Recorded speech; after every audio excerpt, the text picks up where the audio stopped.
À travail égal, salaire égal. Ça n'a l'air de rien et pourtant, c'est une petite révolution à l'échelle de l'Europe. Les bonnes nouvelles européennes sont tellement rares qu'on en profite. Vous vous souvenez de Václav, le plombier polonais responsable de tous les maux?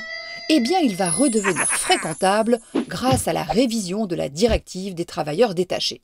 Cette loi européenne datait de 1996. À l'époque, l'Europe, c'était 15 pays, avec des différences de salaire de 1 à 3.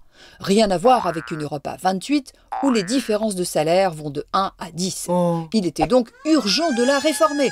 Qu'est-ce que cela va changer pour Václav, notre plombier polonais? Jusque-là, en étant détaché en France, il gagnait le SMIC, le double d'un salaire polonais.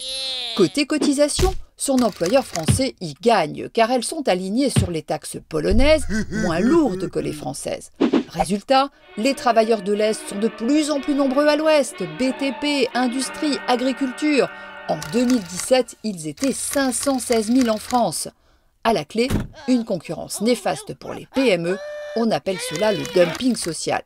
Dès 2020, les règles vont changer. Václav sera payé comme un plombier français sur le même chantier, même salaire, mais aussi même prime, pénibilité, 13e mois, etc. Et surtout, ses repas et frais d'hébergement ne pourront plus être retirés de son salaire. Bref, le plombier français redevient compétitif.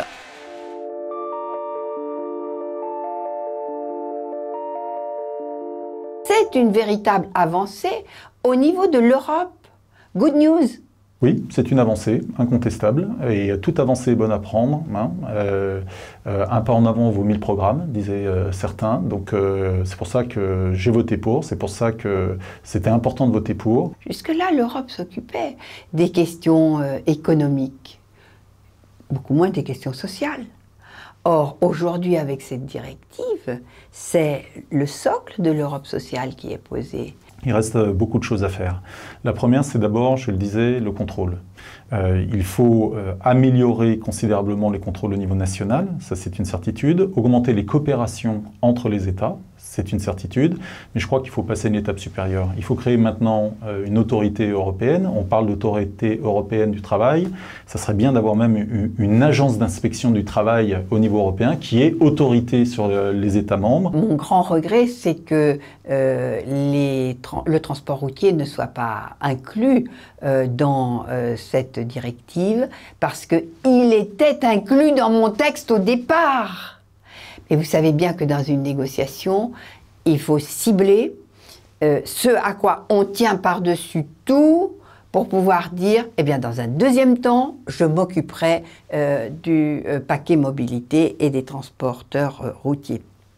Je suis à donf sur ce sujet.